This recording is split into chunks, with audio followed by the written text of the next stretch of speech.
Hello and welcome. Today I'm excited to share with you the new iPad 11th Gen along with some iPad accessories. Let's unbox everything and test it out, and I'll share my thoughts on how this compares to other iPad models and which one you should get. So this is my first ever base model iPad and I don't own the previous 10th Gen. If you've seen my other videos, I'm currently using the M4 iPad Pro and I have a separate unboxing video on that as well as the M2 iPad Air. When they announced this release, I was so excited to see the exact same pink color from the 10th Gen because I've had my eye on that for quite a while. Seeing this in person, I absolutely love this vibrant shade of pink and I much prefer it to the muted shades on the iPad Air series. I make a lot of short form videos using my iPad, so you'll definitely be seeing a lot more of this pink one. It's just super eye-catching. These are the other colors available and I went for 128 gigabytes of storage as I thought this would be enough for what I use my iPad for, which is mainly note-taking, drawing and entertainment. However, in hindsight, I probably should have gone with 256 gigabytes as you'll see later in the video. Compared to the previous model, the main difference is the iPad 11 has a more powerful A16 chip, which means a faster performance compared to the A14 in the previous model. Another new addition is the 512GB storage option. So if you need extra space for apps, videos, or creative projects, this is a nice upgrade. Aside from those two things, the chip and the storage, everything else is pretty much the same. I was disappointed that this iPad is still not compatible with the 2nd Gen Apple Pencil. Similar to the 10th Gen iPad, this only works with the 1st Gen Apple Pencil and the USB-C version. My 1st Gen pencil actually broke and I didn't feel like buying another one, so I'm going to be using this ESR digital pencil, which works similarly and is a lot more affordable. I'm always misplacing my Apple Pencil and I like the Find My feature, which allows you to locate it by playing a sound. It also has tilt sensitivity, so you can adjust pen strokes by changing the angle, and there's shortcut buttons and battery display. So if you're looking for an Apple Pencil alternative, I'll have this linked in the video description. I never use my iPad without a screen protector, especially because I use a lot of metal pencil tips, and I'm going to be applying the Paperlike brand. Thank you to Paperlike for sponsoring this video. Paperlike is the original paper-filled screen protector, and this is a matte screen protector available for all iPads. Writing directly on the glass screen can feel very slippery, and with the Paperlike screen protector, you get much better control and precision when you're using the Apple Pencil, and this really helps me to write neatly. It stops your hand from sticking to the glass when you're resting on it, and also helps to reduce glare on the screen. Paperlike's unique nanodots are these tiny microbeads that add resistance and improve haptic feedback when using the Apple Pencil, emulating the feeling of writing on paper. So if you're looking for an iPad screen protector and you want to replicate the feeling of writing and drawing on paper, then make sure to check out my link in the video description and try out Paperlike. Let's set up the iPad and refresh the home screen. I've already transferred everything over from my iPad Pro, including all my apps, files, and even the home screen layout. I have a separate tutorial on how to customize your iPad if you want to know how I set this up along with the transparent widgets. Here are the Apple wallpapers for the iPad 11, and I believe these are exactly identical to the iPad 10. I wanted a pink theme to match the iPad color, so I actually created my own Aura wallpaper using Procreate. Since I updated the wallpaper, I also had to update the transparent widgets. This is a pretty simple process where you just upload a screenshot of your wallpaper into the Widgets app.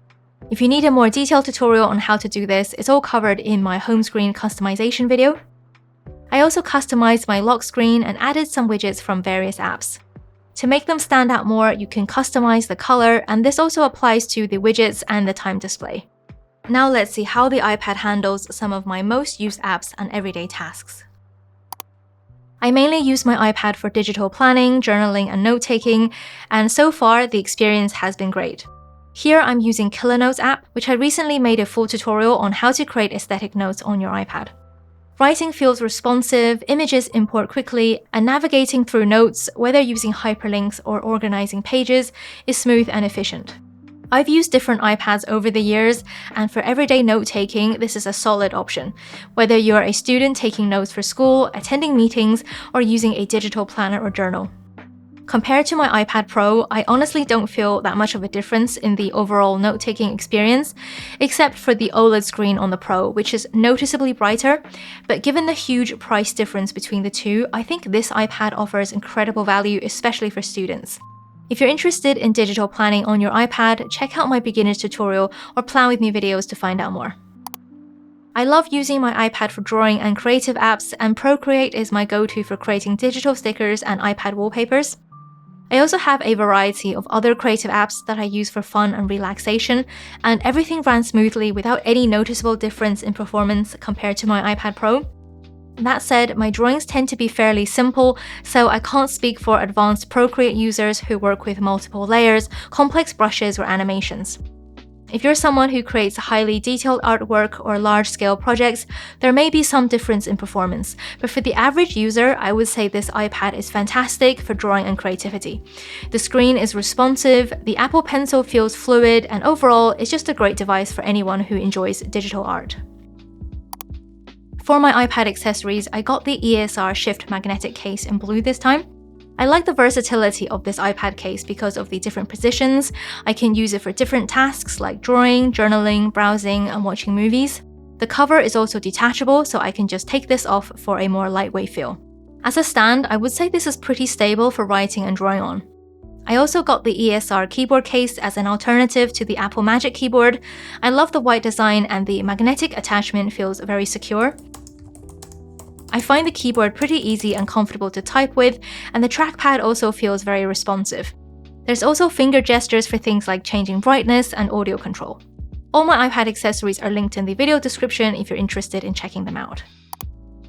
I played a variety of games, and in some of the more graphic-intensive ones, I noticed only the slightest occasional lag, usually when there were a lot of enemies on screen at once.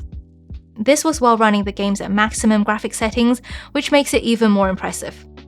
Of course, there may be other games out there that are even more demanding, so I can't say every single game will perform the same, but based on the ones I tested, the overall gaming experience was very smooth and I was genuinely impressed. I tested video editing on LumaFusion and CapCut, two of the most popular editing apps. My editing style is quite simple. I don't use multiple layers or special effects, but I do film in 4K high resolution, so my video files are quite large. I actually ran out of storage after transferring everything from my iPad Pro, so I had to uninstall some apps to make room for my video files. I have 128 GB of storage, so if you're going to be editing large video files, I definitely recommend going for a higher storage option. As for the editing experience, I did notice some minor lag when moving text around, and exporting took longer compared to my iPad Pro, which was expected. However, overall, this iPad still handled editing well for the type of videos I create. If you're deciding which iPad to buy, the iPad 11th Gen is the most affordable option, starting at $349. It's incredible value. You can use it for note-taking, digital planning, drawing, streaming, and general everyday tasks. I think this is a great choice for budget-conscious students or casual users. If you want to use the Apple Pencil Pro though, the iPad Air is a big step up.